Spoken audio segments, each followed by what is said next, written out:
हाँ गर्मी गर्मी आ गई, गर्मी गर्मी आ गई, आगे वाला आ गई, हाँ गर्मी आ गई. راوړه عشيش ورور که وروره براشنا یخ کې راوتلی په غوږو کې کوم شی نه دی اچولی هغې خرڅه څه به کوې وروره یخ دی که ګرمي ده بچیان خوشی غواړي په سر راسره راوتلی یم یوه دانه هګۍ مو هم نه ده خرڅه کړې هغه وږي تېږي کور ناست چې دا خرڅ کړم نو به یې شی په وراوړم زما زوی خو ناجوړه دی 2 لک روپۍ خرچه په راځي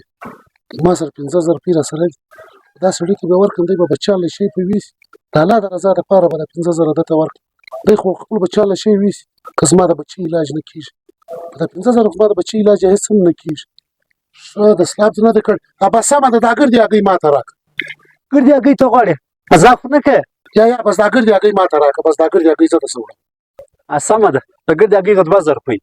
به دا ګردې هګۍ چې دی دا 15,000 روپۍ واخله بس دا ګردې هګۍ ما ته راکړه یا وروره زما د هګۍ خالي 2,000 روپۍ دي ما 2,000 روپۍ راکړه زه 15,000 روپۍ نه غواړم یا بس دا هګۍ چې دی زه به 15,000 ساخم دا 15,000 روپۍ 15 سره ته به یې خامخا به یې خبره به په دې کې نه که به دا 15,000 روپۍ واخله بس صحیح دی ټیک له هګۍ سره کولر هم درسره واوسه بیا بس سمه ده صحیح ټیک کور ودا الله دې عزت وکړي څه کوې عثمانه دونه بلډاره سوی د 2,000 روپۍ هګۍ دې په 15,000 روپۍ واخیستې بس صحیح ده کور دې به استعمال کړو نو دونه ډېرې بس صحیح ده هغه مجبوره و ما 15,000 روپۍ ورکړې مال بچیان له به یې راشن په ویسي موږ به کور ته استعمال کړو وبې خورو ښه عزت صحیح دی عثمانه ته ویسه کور ته ترې چېرې اراده بدله سوله دلته دې واپسولې د دې سړي کور ما ته رامعلوم دی یا انشاءالله تعالی د دې زحمت به نشي را انشاءالله تعالی نه به کوم واپس صحیح دی که دې واپسولې بیا به دې زه ورولم صحیح ده صحیح کور ودان سړی راغلی خپل زوی شعیب له دې ګولۍ راوړلې یا ښه دې ګولۍ هم نه دې راوړې هګۍ هم دله راوړلې وایي سړی هګۍ دې څه کولې سپال ته خرچې دې کولې بس ښه دې دلته یو سړی ډېر مجبوره و هګۍ یې خرڅولې به دا شنه یخ خو زما بچیان وږي تږي ناست دي زه کرار راولاړ شولم په 15,000 روپۍ مې دا ګردې هګۍ ځینې واخیستلې کور ته مې راوړلې وایي سړی 15,000 روپۍ دې هغه ته ورکولې خپل زوی له به دې شی به راوړلې بس صحیح ده ما د هغه مدد وکړي د الله پاک د رضا دپاره مال مدد به وشي بچیان له به شي به ویسي زما د زوی علاج په 2 لک روپۍ کېږي په 15,000 روپۍ خو نه کېدی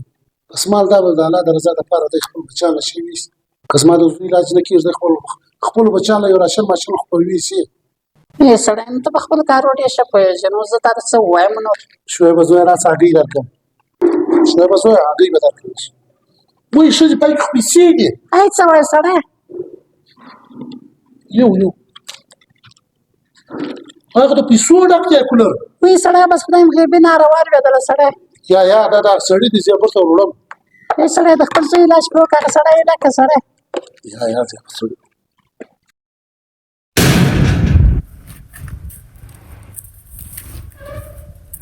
عثمان خانه شراب خانه ما چې هغه هګۍ دا سړي څه واخیستلې هغه کور ته در معلوم دی ولې خیر هګۍ واپسه و هګۍ واپس وم کور یې در معلوم دی او عثمان خانه کور یې رامعلوم دی یاره واره به ما نه ورولې ولې نه درځه زه صحیح دی راځه دغه کور یې دی شراب خانه دروازه ور وټکم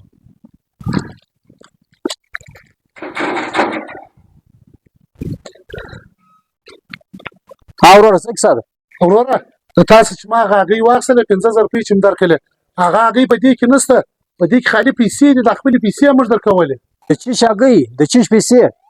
وروره صدقې مخکې په کوڅه کې ما تاسو د هګۍ واخیستلې 15,000 روپۍ مې درکړلې تال دا په 2,000 روپۍ دي ما 15,000 روپۍ درکړې تال دا کولر هم ورسره ویست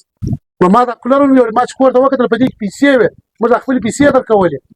ای وروره ته لیونی سوي یاستې ستاسې دماغ کار نه کوي زه ګس هګۍ خرڅومه نه هی څه وایې صدقې مخکې ما درته کتل چې تا ده ته هګۍ ورکړې ده تا ته 15,000 روپۍ درکړې تا ورته زما بچیان وږي دي ای رقم کیسه ده ای د الله بندګانان ته د الله له بنده سره مدد وکړي الله له ته سره مدد وکړي دا پیسې ستاسې دي وروره موږ تاسو ته هم پکار دی چې یو مسلمان مدد صرف د الله د رضا دپاره وکړو